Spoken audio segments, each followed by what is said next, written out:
여러분 안녕하십니까. CFC 특별 인터뷰입니다. 오늘은 탈북 아나운서 서웅정씨 모시고 북한 교회 실상에 대해서 들어보겠습니다. 잘 계셨죠? 네. 예. 북한 교회에 대해서 아주 궁금증이 많은데요. 북한 교회 어떻습니까? 뭐 아시다시피 북한의 이제 공식적인 교회는 예. 봉수교회와 칠걸교회를 꼽을 수 있습니다. 예. 북한의 이제 봉수교회는 북한을 대표하는 공식적인 교회인데요.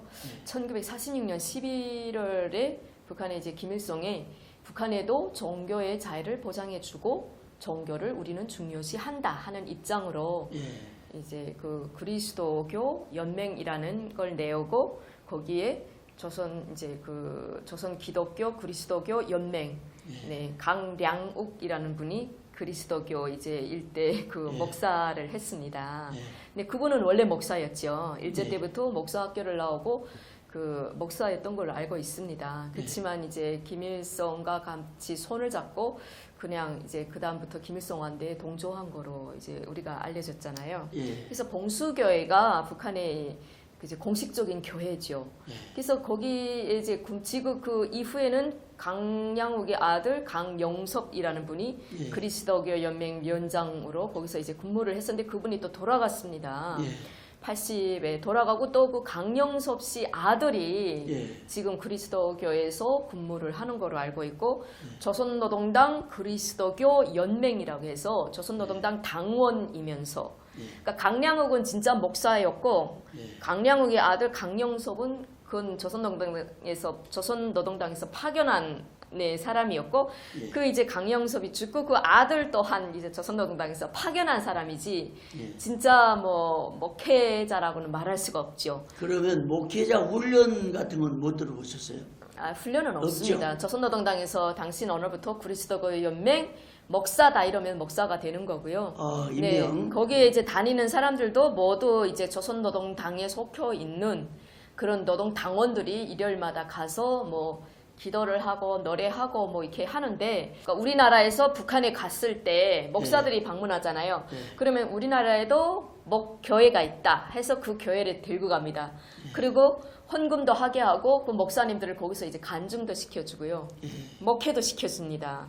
네, 우리나라 목사님들 데리다가. 근데 거기 앉아서 이제 그 예배를 듣고 계시는 분들은 조선노동당 당원들이고 일반 사람들이 아니고 조선노동당에서 이미 정지한 사람들이라 진짜 신앙인들이라 말할 수가 없지요. 그리고 89년도에 예. 그러니까 김일성이 죽기 전에 94년도 그 전에 그 해고록을 쓰기 시작했어요. 해고록을 쓰기 시작하면서 자기 엄마에 대해서 해고한 적이 있거든요. 자기 엄마 강반석이 실제 교회의 집사였다. 만경대구역 뭐 어느 구역에 있었는데 거기가 이제 실제 일제 때는 하리교회라고 했다고 합니다. 그 하리교회 자기 엄마가 새벽에 나가 새벽 기도를 하고 자기 엄마는 진정한 이렇게 집사였다는 걸 해고한 적이 있어요. 그래서 김정일이 자기 아버지의 소원인 것 같아서 자기 그 할머니가 다녔던 그 교회를 다시 그 만경대 그쪽에다 하나 이제 창건 이제 만들어 놓습니다. 예. 그 교회가 칠걸 교회이고 이름은 반석교회라고 지었습니다. 예. 그러니까 옛날에 이제 강반석 할 때 반석이라는 그 이름을 따서 그리고 그 앞에 뭐 100m 앞에 강반석의 동상도 만들어 놨거든요. 그래서 북한에는 북한을 대표하는 공식적인 교회는 봉수교회와 칠걸교회 두 개가 있다. 하지만 일반 성도들이 가서 진정으로 하나님께 기도하고 예배 드리는 그런 교회는 아니고 보여주는 그런 교회이다. 이렇게 말을 할 수 있는 거지요. 그러면 북한 교회가 공식적으로 두 개잖아요. 네. 예, 봉수교회, 칠골교회. 그런데 북한에 있는 그 주민들이 신앙생활을 지하에서 뭐 한다고 들었는데 그런 분들은 어떻게 신앙생활하며 교회가 일반인들에게는 어떻게 됩니까? 일반 사람들은 그 교회에 다닐 수도 없고 그 예. 주변에 접근할 수도 없고요. 예. 교회는 없습니다. 공식적으로 북한 내부에는. 그거는 예. 북한 당국에서 해외를 대상으로 보여주기 위한 그런 이제 하나의 진열 상품이라고 말을 할 수 있는 거예요. 상품이라고 표현해서 미안한데, 그러니까 하나의 보여주기 위한 진열 모델이라고 보여줄 수 있는 거고요. 일반 사람들은 그러니까 해방 후에 제가 알기로는 그 진정한 신앙인들을 다 개조해서 조선노동당원으로 받아들였고 정말 이제 그분들이 조선노동당원이 되기 싫다 이런 사람들은 다 총살한 걸로 알고 있고 그 가족들은 다 정치범죄에 끌어간 걸로 알고 있습니다. 그래서 북한에는 그 교회가 없죠. 한마디로 교회가 없다고 해도 과언이 아닙니다. 그렇지만 그 후대들이죠. 그러니까 아버님, 어머님은 다 이렇게 돌아가셨고 그 자녀분들이 자기 아버지, 어머님들이 예배드리고 기도드리고 하던 것을 몰래 이제 뒷전에서 지하에서 이제 기도드리고 뭐 예배하고 이런 분들이 있는데 그런 분들도 뭐 이상하게 행동하거나 말 한마디 단어 잘못 쓰거나 이러면 걸려서 이제 잡혀가는 사람들도 가끔 봤거든요. 그러니까 교회가 없는 거죠. 그러면 지금 이제 지하 교회라는 것이 중국처럼 몰래 가정에서 비밀리에 뭐 신앙생활 하거나 예배를 드리는 그런 교회는 있다는 거죠. 그런 교인들이 있는데 그런 교인들은 아주 극소수이고요.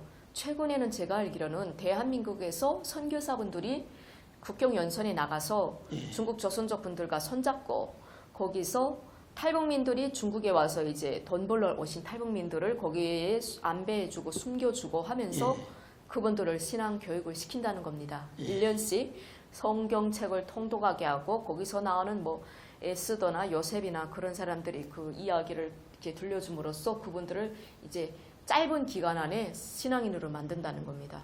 그래서 이분들이 북한에 돈을 벌어가지고 이제 1년이나 2년 후에 북한에 돌아가면 내 아들이든 내 며느리든 내 손주든 3명 이상을 이제 선교했다. 그러니까 3명 이상을 전도했다는 거를 증명하는 자료를 가져오면 뭐 얼마 달러를 준다 이런 게 있습니다.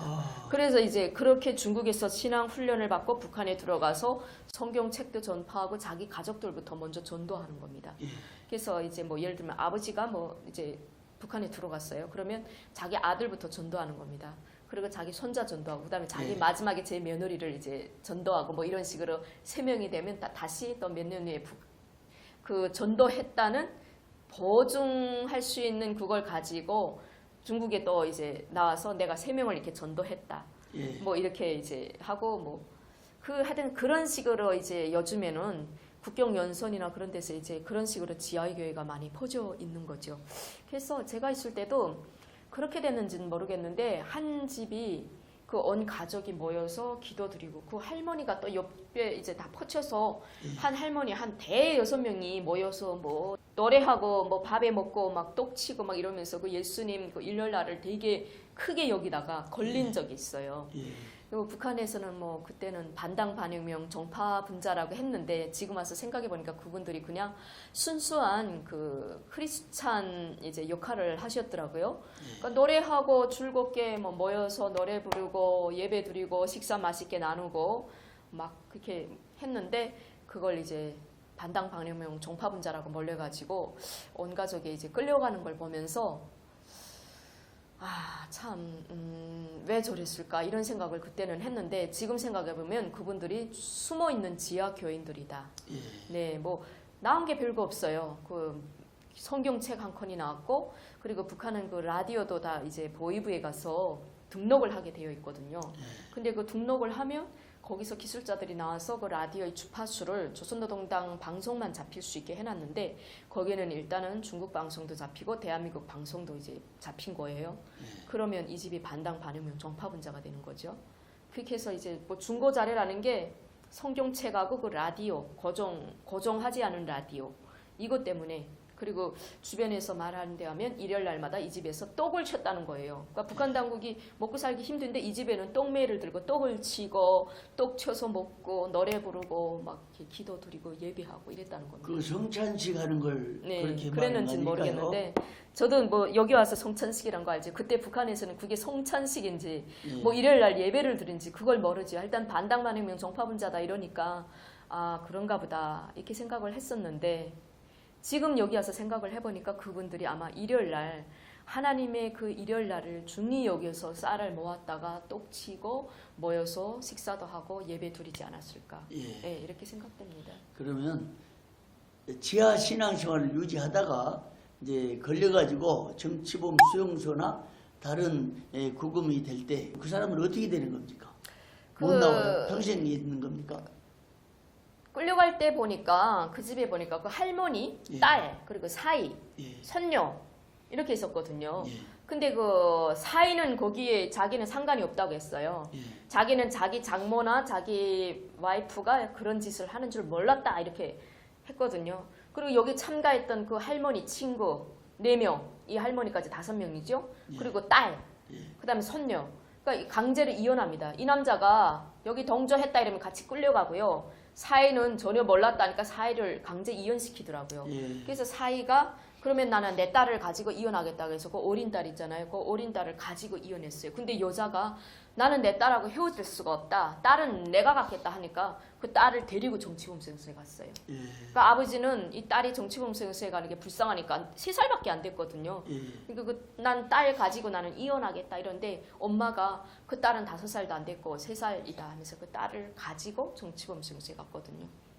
그리고 그 할머니랑 그 할머니 그 주변에 같이 막 음식 드시고 뭐 예배 드렸던 분들 다 끌려갔고, 네, 그러니까 끌려가면 그 사람들 미래가 없는 거죠. 거기 죽어도 뼈가 거기에 묻히는 거죠. 못 나오는 겁니까? 그렇죠. 한 번 가면? 한 번 가면 영원히 못 나오는 정신형이라고 말할 수 있습니다. 그러면 지금 북한에서 그런 모습을 뭐 목격도 하고 이제 탈북하셔서 한국에 오셨는데 지금 신앙생활을 하시면서 어떤 느낌을 갖고 있습니까? 신앙생활요. 이게 대한민국에 오니까 뭐 언론의 자유, 뭐 종교의 자유, 예. 여행의 자유 이런 것을 직접 맛보면서 느낀 것은 예.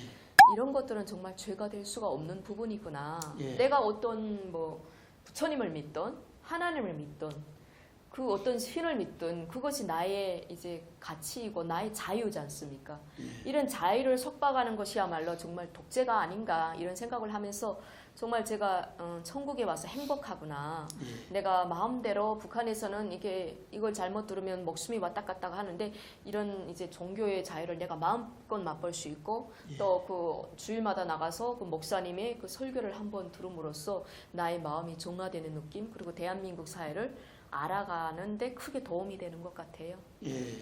그러면 앞으로 이제 신앙생활 하시면서 물론 북한 우리 주민들, 동포들을 위해서 기도하시겠죠.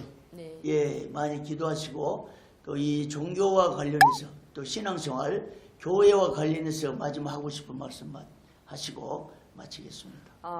북한에도 종교의 자유가 빨리 성립되는 날이 왔으면 좋겠다 하는 생각이 듭니다. 예, 오늘 송정 씨 모시고 북한 교회 상황에 대해서 들어봤습니다. 나와주셔서 감사합니다. 감사합니다.